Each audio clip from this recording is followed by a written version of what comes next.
Akkam jirtu daawwattoota keenya oduu addaa qabadhee isinitti dhiyaatee jira. Oduu wajjin an Abdunnaa Sortufaati. Hiriirri deeggarsaa hidhamtoota siyaasaa lagannaa nyaataa irratti argamaniif Minnesota State Capitalitti bahamee jira. Guyyaa har'aa gurraandhala 3 bara 2021tti hiriirri deeggarsaa isin wajjin jirra hidhamtoota siyaasaa lagannaa nyaataa irratti argamaniif State Capitalitti godhamee jira. Akka namoonni hiriira kana irratti argine dubbisne tokko jiranitti hiriirri kun deeggarsa yeloo muuvmentiitis jedhanii jiru. Hiriira kana irratti Abdii Roobaa waan qindeeffate qaba.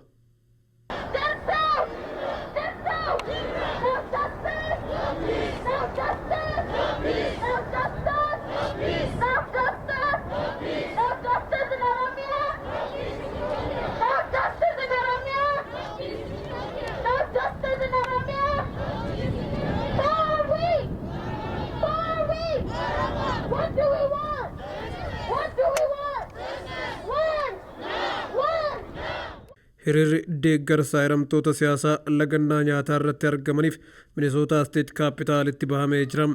Guyyaa har'aa gurraandhala 3 bara 2021tti hiriirri deeggarsa isin wajjin jirra hidhamtoota siyaasaa lagannaa nyaataa irratti argamaniif State Capitalii afuutti godhamee jira. Akka namoonni hiriira kana irratti argine dubbifne tokko jiranitti hiriirri kun deeggarsa yeloo muuvmentiitis jedhamee jira.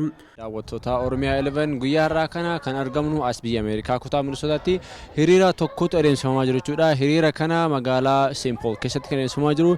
Isa kanarratti qabiyyeen hiriirichaa maali? Hiriirri kun maaf akka gaggeeffamaa jiru? Qindeessitoota hiriirichaatii fi akkasumas immoo hirmaattota irraa yaada qabannee isin dhiyaanna. Turtii gaarii.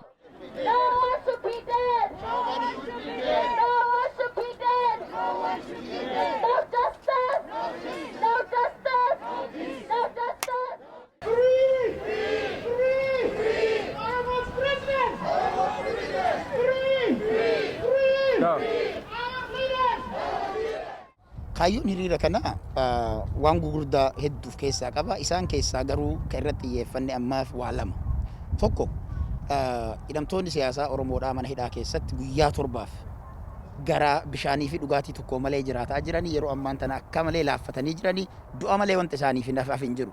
Kanaaf mootummaan biyya sana hidhamtoota siyaasaa kana gaafii isaan gaafatan deebisee hatattamaan hidhamtoonni siyaasaa kun nyaata isaanii deebisanii akka nyaatan akka godhu gaafachuudha. Inni biraa immoo isuma kanaan wal qabatee sababa isaanumti kunuyyuu gaafii sadii kaasanii tokkoffaa maatii kennan dararinaadhaa nama dhufee nu gaafatu, lammaffaa uummata uffata keelloo uffateetiin nu bira dhaabbate nu cinaa deeggarsa nu bira dhaabbate mana hidhaatti guranii jennaan mana hidhaa baasaadha. Sadaffaan gammachuu koloneel gammachuu ayyaana bakka hidhaa jijjiiraadhaadha. Gaafilee kanneen keessaa ilmi namaa uffata keelloo uffachuudhaan. Uffanni keelloon kun uffata keelloo mootummaan sun hidhamtoota siyaasaa itti uffisee ittiin dararaa ture waan ta'eef uffata san uffatanii isaan bira dhaabbachuu uummata Oromootiin kan ka'e nama karaa irraa qabaniitiin hidhanii. Kanaaf kun yakka akka ta'e mootummaa sanaaf beeksisuu barbaadna. Uffanni keelloon ammootu kana booda uffata reezistaansii Oromoo alaabaa qabnu biratti uffata reezistaansii Oromoo ta'ee hanga gaafiin Oromoo deebitutti itti fufa kan jedhudha. Inni murteessaan ammoo ammallee jala sararree Abiyyi Ahmadiif himnu hidhamtoota siyaasaa seeraan ala hidhan mana hidhaatitti badii tokko malee guuran akka gadi dhiisan gaafii dhiheessuudhaan. Hiriira kana egaa sagalee uummata keenya warra biyya jiruuf ta'uudha. Sanirraa immoo warra liidaroota keenya hidhaa jiranii isaaniif illee sagalee ta'uuf har'aan tana lagannarra jiranii har'a guyyaa 7ffaadha. Odoo nyaata nyaatiin soo mootummaan sun mootummaan amma achi jiru mootummaan iyyaala mootummallee waan jedhuun iyyaaloonni amma biyya bulchaa jiran sun hanga irra haatiniif uummata keenya mana hidhatti liidaroota keenya ajjeesuuf hanga murteessatanii lagannaa isaan godhan haalli irra haayatin nuti immoo asitti baanee mootummaa Ameerikaa dhageessisuuf isaanii hojii tokkummaa keenya isaanii hidhamanillee qaaman nuti sammuun hidhamuu keenya akka agartuutti keelloo kana uffannee agarsiisuuf baanee sanii.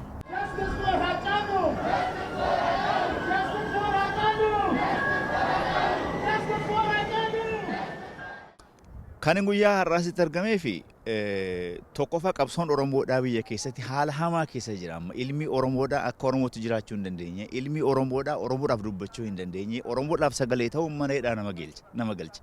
Oromoon Oromoodhaaf dubbate irra guddaan isaa mana hidhaa keessatti rakkachaa jira. Hidhaa kana keessaa immoo bahuu qabu. Siigalee hoolaa hatanii yookiin dhaqanii ibna bara hidhatanii otoo hin ta'in kasaan mana hidhaa keessatti rakkachaa jiraniif Oromoodhaaf jedhaniitu Oromoodhaaf dubbataniitu mana hidhaa keessa jiru jechuudha. Kanaaf ilmaan Oromoo rakkoo keessa jiran kun mana hidhaa keessaatii bahuu qabu. Yeroo amma kana keessatti kan ammoo gochuu danda'u qabsoo Oromooti. Kadhaadhaan otoo hin ta'in Oromoon hidhamtoota isaa mana hidhaa keessatti rakkachaa jiru isatu hiiksifachuu danda'a jechuudha. Qeerroon sirna nama nyaataa san fonqolchee mana isaaniitti galchee manaallee baasee qiletti isaan galche sirni Abiyyi dhufee maqaa Oromoo dhaatee ol bahee sirna qeerroon kuffise san agartee yeroo baay'ee inni maqaa ittiin argatuuf waan hojjetuuf waanuma qeerroon kuffiste san deebi'ee maqaa itti argatuuf jedhee duula banee duula saniin cinatti argitee Oromoon waan deemaa jiru kana akka sirna dimokiraasiitti deemaa hin jirre argee biraa yoo deebi'u Oromottillee duula biraa banee. Wanni asitti argamee fi sagalee Oromoodhaaf ta'uuf qeerroo biyyatti hidhamuu jirtu sababii malee hidhamtee eeggaramaa jirtu sagalee ta'uuf.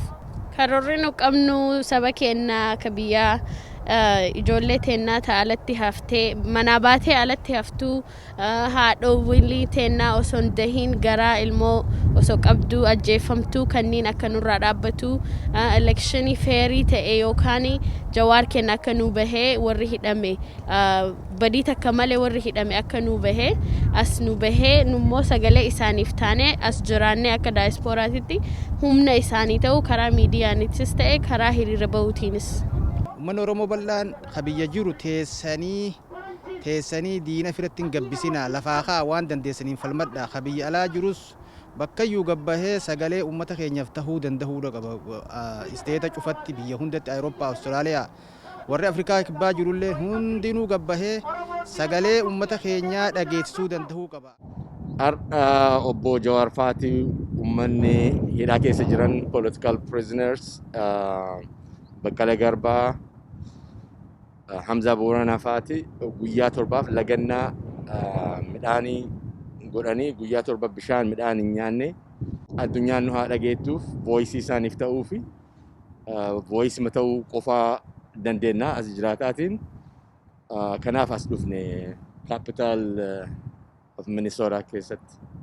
Gama birootiin immoo hiriirri deeggarsa muummicha ministeeraa Dr. Abiyyi fi balaaleffannaa garee TPLF'if iyyaamame magaalota Oromiyaa hedduu keessatti geggeeffamee jira dabalata qabna. Gama birootiin immoo hiriirri deeggarsa muummicha ministeeraa Dr. Abiyyi fi balaaleffannaa garee TPLF'if iyyaamame magaalota Oromiyaa hedduu keessatti geggeeffame.